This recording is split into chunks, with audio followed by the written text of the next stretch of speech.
Good morning, everybody. Tom Kaczynski here. I don't want to be too loud because I don't want to accidentally wake Dana. It's about 6 in the morning, and I just figured I'd come on for a few minutes and chat about the election results that I saw out there. And make of it what you will, and if this channel gets itself in trouble, well, I'm willing to go move along to happier shores, which I suggest you think about, by the way. Today, if you're looking at the election results, 2023 should be a hint of what you'll see in 2024 and what you saw in 2020, which is that no matter how you vote down ballot at the top of the ballot, you're going to get the people you don't want. And I'm speaking specifically about the case in Kentucky where Andy Beshear won. And it's an interesting case, right? Because the whole state votes deep red, except you do have a couple cities. You have urban hives where they get different votes. And I am told conservatives stayed home because they didn't want to vote for, someone who took a more moderate position on abortion, right? But the thing about it is, if they stayed home, how did all these other statewide ballot races vote straight Republican? And did those people all of a sudden decide, well, I'm going to vote for the Democrat because, he's closer to my position? Probably not. Or were there people who just voted for one office? Well, that happens in some elections. It happened in the Georgia election where there were ballots stuffed for just a couple candidates. I think it was Warnock. Was that the guy, the Democrat for senator? And there's all the irregularities down there. But hey, we're not supposed to question those things. After January 6th, to question election results is a form of treason. Never mind the fact that the FBI selectively enforces things like we just saw in Nashville, not to mention 100 other places. So the talking heads are out there saying how, for the future, Republicans need to compete, and the influencers say, we need to take a more moderate position. You can be accepted so long as you're willing to give up everything you believe in. And this is what democracy says. Democracy is a system that's endorsed by the elites because it's disempowering. It makes everyone equally unpowerful, so there can be no protectors. It's like saying that if you have a family with a father, a mother, and 4 children, and the 4 vote for candy and 2 vote for protein, well, candy's the just choice. And we're at that point because what happens is the true father, big brother, is the state, and it tells you what you're supposed to believe. So what does it say? You're not responsible. You don't have to care for things. So in the state of Ohio, for instance, right? And I'm a believer in marijuana, by the way, just for clarity. But the thing about it is, the reason they passed the pro-choice bill, the baby murder bill, let's call it what it is because you had marijuana in the ballot, and they bundle these things, much like you bundle a package. You get some channels you want, you get some channels you don't. And the people in rural Ohio don't have a chance because they have to pay for their children, they have to take care of things. The state, on the other hand, jumps in or doesn't jump in and leaves other groups to proliferate, and they bring more and more people in because under the auspices of empire, which will eventually culminate in CDBC and UBI situations, what we will see is that the state will take care of you perfectly. Everyone will live in poverty, and a few people will be able to use us as easily disposable drones. For what it's worth, they might even go ahead and integrate, technology directly into us. I realized that a long time ago, actually. I think I talked to Tim once about this, but I was thinking how we've reached a point where what you will see often be enacted, and why I think they're fine with having all these different people, is people are drones that have more flexible limbs in many ways and are less upsetting. So why not just input the technology into us, right? And that's why you can bring people from all around the world, because you can use and dispose of the people you don't care about. We can see the war that's coming, right? I was watching another channel. They were talking about how for the military, they're now putting in a bunch of casualty notification officer trainings. And why do you do that? Well, you think a big war is coming. And do you want to be a part of that? Do you want to fight for this country? This country that says, give up all that you believe for me. Believe in the system. Trust the process, right? And it shows that it doesn't matter what happened. Like in Kentucky, okay, Beshear put in some of the most stringent COVID restrictions. Shut down the churches these people claim to love. But do they remember? Do they care? I don't know, maybe. But it didn't show up in the numbers, and the voting must have been close enough where people just don't care, and we are exhausted to the point where we can't do anything. But we're told, well, you must honor the system, you must honor the laws. But those laws are selectively enforced. And to honor the system, to honor the laws, to honor democracy is to accept mediocrity over virtue. And you have to decide if that's something you're willing and okay with supporting. And if you're not, what can you do about it?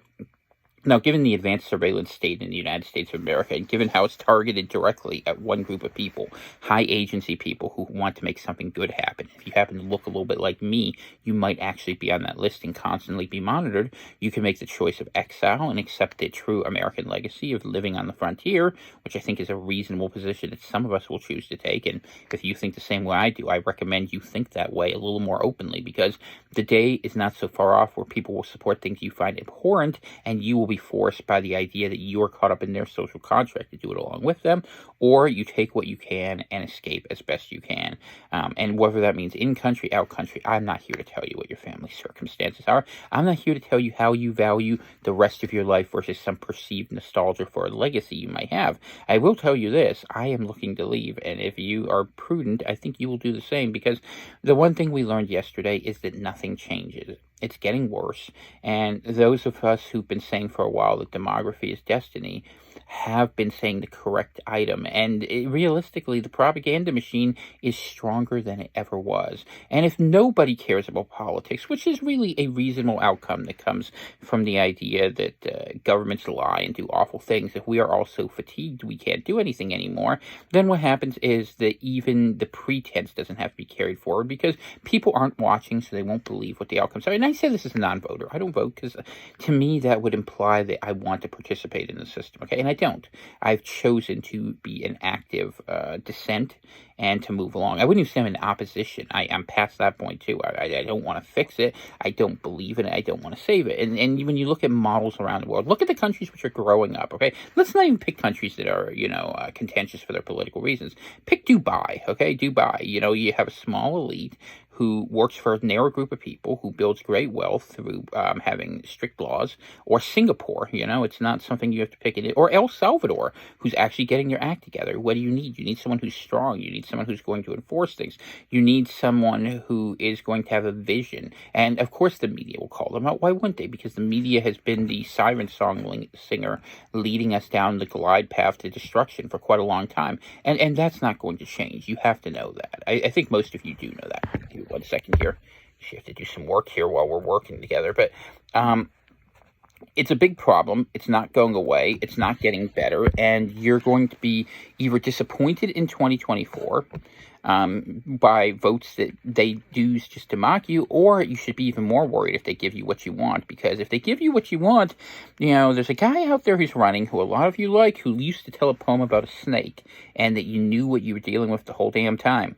And if you look, especially in the context of a Middle Eastern war that I think most sane people don't want, if you go down that path, you have no one to blame but yourself, because he warned you. He showed you every step of the way how he was going to act on that.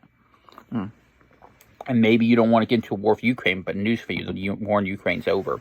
Ukraine's lost. What a surprise.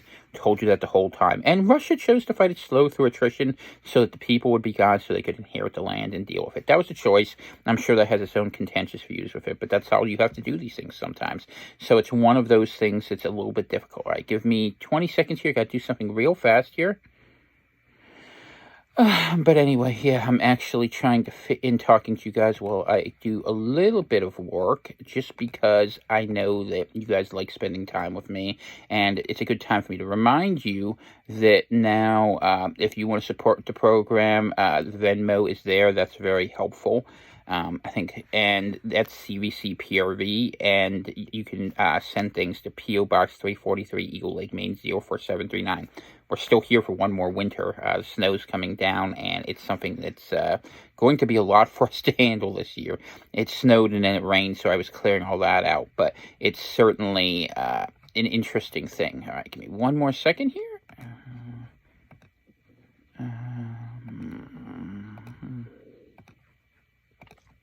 1 second here, and then I'll be with you guys for 10 minutes. I have to fit things in. That's the way of the world. We all have to work harder. And I guess that's as good a point as any, right? Because when you think about it, we're all stuck working more. 40 hours, 60 hours. There's been a lot of Gen Z people going out there, I think, worth talking about. And these kids are saying, they get blamed by boomers for the fact they don't work hard, but we do work hard. Actually, Americans work harder than any group in the world on average in terms of efficiency and hours. It's hard to believe that. I mean, we think of slave shops in Malaysia and places like that, but the reality is that when you look at the hours for productivity, Americans work incredibly hard. We just don't work incredibly smart, because we believe working harder is better than working smarter. And that's one of the things I wanted to make as a key point to you moving forward. You got to get smarter about your choices. Like, for instance, Dana and I live in relative poverty. You all know that. Never mind the fact I got all my books hanging around here, all bazillion of them. You guys get a kick out of this. You always like to see things. There you go. Some of the books. There's a lot more of the books in other places, but we chose to do that because it was the only way we could afford to live. Because if you're chasing the dream, I mean, people on the poor end have a certain degree of freedom. You know, even Orwell said there was hope in the proles. He knew what he was talking about. The very rich have to uphold a whole bunch of lies, but the middle class, I feel bad for the middle because they're constantly striving for something that isn't really there. They're the hamster on the wheel, you know, they're running up this treadmill, and you need to be aware that doesn't work, and you need to reorganize in ways that ask the question, is this system beneficial to you? And if it isn't, you need to figure ways to collectively put your strength together, or you will be subject to the propaganda. And the problem in America for some time, and I've said this before, but I haven't said it in a while because, you know, this is a relaunch of sorts, just because you guys like hearing. And thank you for the support, by the way. Some of you have been very kind. And share the channel if you want. I don't mind. Just don't share to people who are going to report me, because I don't need mass sharing. Just bring in people who get it. That's better. The American model for some time has been, you know, the law is paramount. I mean, we put our law above God. I mean, it's an idolatrous thing, but I mean, it's a Talmudic thing, actually. But if you look at it, you know, from the very beginning, Congress shall make no law establishing religion. You know, we're like, oh, that was there to protect different churches. Really? Why did every state constitution protect God and protect Christ in that order, the Lord, the Father, and the Son? But the federal constitution didn't. Could it be because they were a bunch of Masons who thought they were fulfilling Bacon's New Atlantis, and that you're celebrating them? You know, Hamilton wanted a bank, and they do, you know, different shows about him, or even Jefferson. You know, you look at the stuff he pulled with Adams, and you know, buying all that territory. Not that I disapprove of the Louisiana Purchase, but I'm saying that, you know, your heroes, even the ones you like, are not so great. And you see what they do to heroes. I mean, look what they did to the Robert E. Lee statue. You guys saw that, and it's a worthy thing to remember. But ultimately, we are outnumbered, and if we agree to play by their rules, we will lose. So we have to gather ourselves. We have to consider what our next move is, and we have to find some operational space. And in the age of technology, you can't do that. I mean, maybe you have a community. You know, I knew people who were involved in, let's call them the Second Amendment community, who tried to do it another way. But, you know, the problem is, and this has been the case since the 1990s, so this was long the case, you know, a third of the people in that are people who are paid informants. And it always will be that way, because that's what governments do. I mean, ultimately, if something happens, it will be because the mob is out there, can do something. And maybe there was that moment. Maybe January 6th, not being what they say it was, but what it could have been that moment. And maybe with different leadership, it would have been that moment. Maybe you could have had the Grack guy step up and have a Tribune move forward. But, you know, it was never the case, because the media endorsed the darling from the beginning. And if you're waiting for the media to tell you what's right, or even social media, you know, it's not going to happen. I mean, the best you can hope for is a foreign power might put something like, let's say, TikTok. I've heard TikTok's algorithm runs directly counter to what others do, and that maybe serves Chinese interests to destabilize the U.S. And maybe the U.S. needs to be destabilized. I mean, I don't have a problem with it, but it's not making us, it doesn't exist to make America a better place. It exists to make America a stupider place, and it does that because having a stupid, easily defeatable foe is a social good for people like that. So these are the sort of things you find in system work. And it's why when we come into the 2023 election, you're not going to hear me say a lot. But looking around the world, we talked about Dubai, we talked about Singapore. Let's just take the big baddies, right? If you had to look who has better social order at this point, China, Russia, and Iran, or you compare that with, let's say, the U.S., the UK, and Germany, just pick three countries from that alliance, where would you rather live? Which people are being overrun? You know, Dana shared with me this little vignette. It was showing what people looked like in Sweden, and it was an AI sort of thing where they took a bunch of pictures and basically made like a moving picture show, like an old style cartoon with the flip book. And what you would see is that Sweden was populated by a certain type of people with a certain type of image for thousands of years, and what was the case for thousands of years was undone in just a couple generations. Under toxic empathy, right? I mean, a big part of that, MGTOWs out there know what this is, was the propagandizing of empathy in mostly white, college-educated women who have been set at war against men, and the men who have believed in equality enough. Because there's two parts of this equation, let's be very clear, to say, well, we live in a Cartesian universe of tabula rasa, instead of defending certain values and saying, no, there are tendencies, nature matters. And transgenderism and all that's just the logical outcome of that. We're all equal, we're all just little thought bubbles, and we can do things, you know, whatever we want, and it'll all work out fine. And we're going down that path. We're going to equalize everything into nothingness. What was it? Kurt Vonnegut had a good story about that. I try to remember what the name of the story is. Now it's in my head. The story about the handicapper general. Let's see. Harrison Bergeron. I mentioned it once before. It's like an 11-page story. I give you a little homework assignment. Read it. And it's about what the future looks like. And he had the rebellion in the story was that some artists came together and did a beautiful job. And these people came out there and started punching them in their legs so that they would never be able to dance beautifully again, because they weren't allowed to have what was good, because that which is good is beautiful, and that which is beautiful is true. And that's what leads you upwards, seeking God. And we live in an ungodly world. We live in an ungodly society. And I know a lot of people say, oh, well, I just want secular values. Secular values will always lead you down this road. It happened in every country. It happened in France, happened in Russia, happened in China in a lot of ways. And the reason they only survive is because they have corrupt autocracies that give lip service to communism at this point. But what you would need to have is you need to have something that celebrates, which is beautiful. Why do you think we have zoning and architecture? Every step of this way is designed to reduce you from a higher spiritual being to being an animal. And you're going to need to cultivate that fire in your soul for something better. And we're going to need that in a much bigger way. I mean, I'm not even getting into the theological implications of tribulation, where we might deal with things that are truly horrible to even imagine. Because it's too much for us. It's too much for me to even contemplate. It's too damn early in the morning. I mean, I make a good cup of coffee, but it ain't that good. But anyway, I think those are the sort of things worth thinking about today. Just give me a second here, moving along what I was working on. Hey, look at that. I did it right, even though I got half attention. And maybe that's what I give. I give myself just enough to the system to get by. And I think you should do the same. I mean, I know that's a terrible thing because I'm talking about excellence, but invest excellence where it will benefit you by allowing you operational freedom, and don't overcommit to things. That's just good advice, I think, in general for life. Beyond that, what am I looking at? The movements of troops, the way that they're setting things up, the developments of things. A major war is on the horizon. I do think that they want to push it out up to 12 to 18 months. Firing is increasing between Hezbollah, or at least southern Lebanon, we'll put it that way, and northern Israel. Although you do hear a sort of an information blackout. There's really not that much coming out of Gaza. And I guess Israel's trying to work somewhat quickly. I don't know how bad it really is down there, but I mean, things come out in the end. That's the reality of it.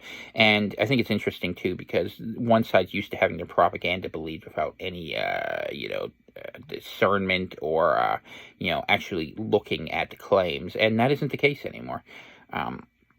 And we are being dragged along that glide path. So I just encourage you to be very thoughtful.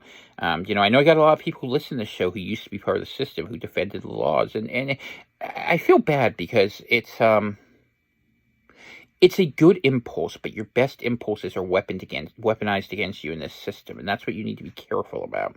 That you're trying to do the right thing, but if you do the right thing in the service of the wrong cause, then you are actually the worst sort of enabler. And where you find that balance, the Christian lesson is you help the people, right? But when you start giving your allegiance to a system, I mean, that's idolatry, right? Idolatry is when you put something above God and his messages.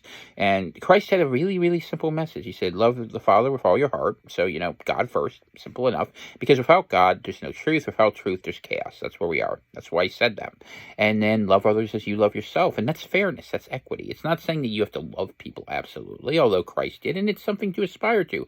But he also said, be ready to pick up your sword or shake the dust off your shoes where you're not listened to. You are not going to be listened to here. You are going to be marginalized, you're going to be radicalized, and you're going to be listed as a terrorist. At the same time, the actual terrorists who went out there, they were protected. And why was that the case? And that's going to continue to be the case. It's only going to get worse.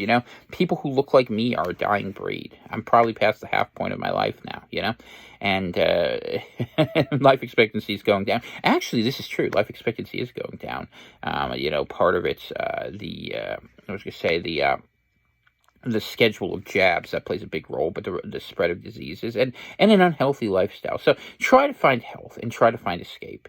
And I don't know the exact answer, but my thought. My thought involves a Malbec and carne asado and la sur del mundo. in the bottom of the world. Maybe that's what it is for you, or maybe it's just, finding a community you can be a part of, or if you're blessed enough to have a church you love, that's great. I mean, be very careful. There's some really bad theology out there, and check what you read against the Bible. If you're a Christian, if you're not a Christian, work on that too. I mean, ask God for some help. We all need help. We all need help at this point, but do not expect that help to come in a ready presented Messiah, because either you're going to get someone who will betray you, or you're going to get disappointed when you don't get that person. Because I think if you watch the votes in Congress, you'll have realized that the barriers to entry are designed and stacked against people who say something that's a real threat. And those people never get heard from the time of day. I know I was one of them, and you just have to be very careful. So use your own judgment, discernment, discretion. That's what I would say to you. Have faith in what is true and seek that out. Do not seek out that which is false. And remember, the first democracy in history took one of the most famous truth seekers and made him to drink poison. And he accepted it as the price of entry. But you know what? Socrates made a bad deal, and Plato was making a point, which is what you have to do. Seek the higher forms. All right. Love you all. God bless. Have a great day. The Venmo CVC PRV. I'm Tom Kaczynski. Have a good one. Bye-bye.